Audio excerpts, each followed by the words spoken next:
In this part, we will create a ship and plot it on the screen.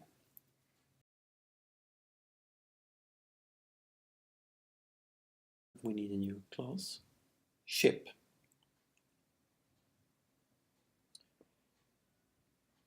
And the ship class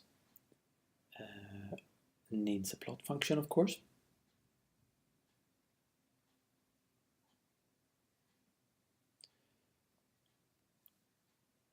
And then we need a variable sprite in which we'll store the actual ship sprite. Let's create a string array. And then we set it in the constructor.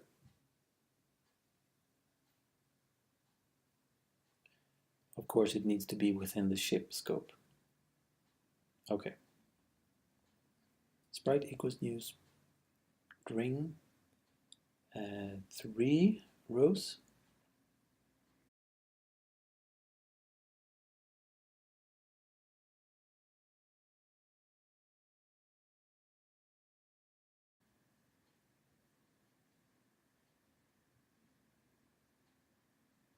Okay, so I found a number of ASCII shards that I will use in the game, which we'll see soon.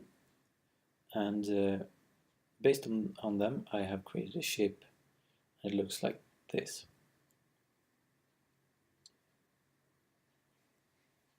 So let's copy the ship to the string array.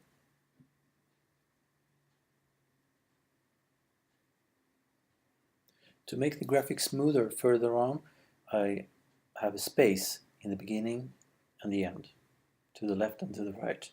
That means then that when we move it, we don't have to unplot it before we replot it. Oh, okay. All right. So we loop over each row. Let's set sprite height constant. And then for each row, we loop over the shards, sprite width. So private const int sprite height equals 3, and private const int sprite width equals 7 shards. Okay, and then we need to, go to the specific coordinate and then plot the actual shard. So console, set cursor position, and we need to start with an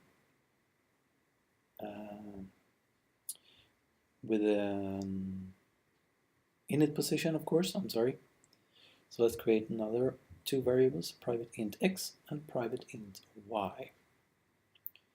And let's set them in the constructor to some init values. Let's create 2 more constants, init x and init y. And we want the ship to be on the bottom of the screen. So the init, and in the middle. So init x will be 50 since the width is around 100, and the init y value will be 55.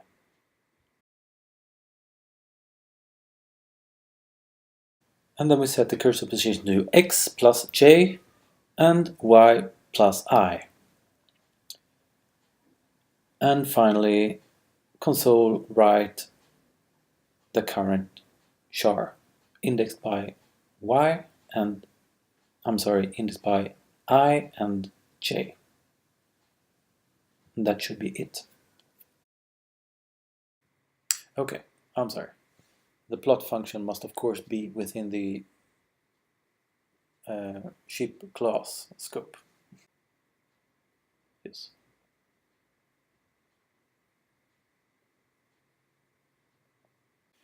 Let's compile.